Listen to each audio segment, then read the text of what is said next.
గత ప్రభుత్వంలో ఆర్టీసీ నిర్వీర్యమైందని, ప్రస్తుతం తెలంగాణ ఆర్టీసీ రాష్ట్ర ప్రజలకు లైఫ్ లైన్ గా మారిందన్నారు మంత్రి పొన్నం ప్రభాకర్. 2012 తర్వాత ఉద్యోగ నియామకాలు, కొత్త బస్సులు లేవని గుర్తు చేసిన మంత్రి, తమ ప్రభుత్వం 3000 కొత్త బస్సులు కొనుగోలు చేసి 3000 ఉద్యోగాలు కల్పిస్తున్నట్లు చెప్పారు. తెలంగాణలో ప్రతి మూలకు ఆర్టీసీ బస్సు చేరాలన్నదే ముఖ్యమంత్రి ఆకాంక్ష అని స్పష్టం చేశారు. జయశంకర్ భూపాలపల్లి జిల్లా భూపాలపల్లి నియోజకవర్గంలోని రేగొండ మండల కేంద్రంలో 75 లక్షల వ్యయంతో నిర్మించనున్న నూతన బస్ స్టేషన్కు మంత్రి పొన్నం ప్రభాకర్, ఎమ్మెల్యే గండ్ర సత్యనారాయణరావుతో కలిసి శంకుస్థాపన చేశారు. ఈ సందర్భంగా మంత్రి పొన్నం మాట్లాడుతూ, ప్రజలందరికీ సౌకర్యవంతంగా ఉండేలా రేగొండ చౌరస్తాలో నూతన బస్ స్టేషన్ నిర్మాణం చేపడుతున్నామని తెలిపారు. ఇప్పటికే 75 లక్షల నిధులు మంజూరు కాగా త్వరలోనే టెండర్ల ప్రక్రియ పూర్తి చేసి బస్టాండ్ నిర్మాణాన్ని వేగంగా పూర్తి చేస్తామని చెప్పారు.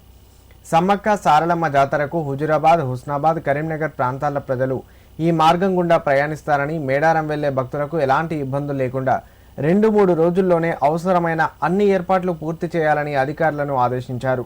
అలాగే ఆర్థిక ఇబ్బందులు ఉన్నప్పటికీ సంక్షేమ పథకాలను కొనసాగిస్తూ 1వ తేదీన జీతాలు చెల్లిస్తున్నామని, రాబోయే మున్సిపల్ ఎన్నికల్లో ప్రభుత్వాన్ని ఆశీర్వదించాలని మంత్రి పొన్నం కోరారు. ప్రజలందరికీ సౌకర్యంగా ఆర్టీసీ బస్టాండ్ రేగొండ అంటే కొత్తగా నిర్మాణం అయ్యేది. రేపు హైవే వచ్చినా కొంత వెనుక ముందు తీసుకొని దాని ప్రకారంగా ఉండే విధంగా ఇంజనీరింగ్ ప్లాన్ చేసుకొని, మరి గ్రామ పంచాయతీ ఆల్రెడీ తీర్మానం ఇచ్చింది, పర్మిషన్ తీసుకొని ఆల్రెడీ ప్రొసీడింగ్స్ వచ్చినాయి కాబట్టి దాని ప్రకారంగా పక్కనే మండల డెవలప్మెంట్ ఆఫీస్ ఉంది, దానికి అనుగుణంగా లైనప్ తీసుకొని మరి కార్యక్రమాన్ని కొనసాగించాల్సిందే ఈ సందర్భంగా కోరుతూ, మరొకసారి అందరికీ నా హృదయపూర్వకంగా శుభాకాంక్షలు. సంక్రాంతి పండుగ అయిపోయింది.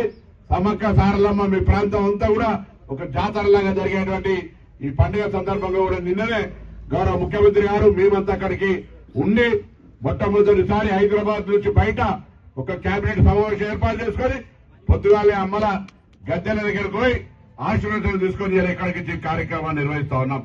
తప్పకుండా ఈ ప్రాంతం అందరి మీద అమ్మల ఆశీర్వచనం, మీ అందరి ఆశీర్వచనం, అందరం బాగుండాలని కోరుకుంటూ మరొకసారి హృదయపూర్వకంగా నమస్కారం చెప్తూ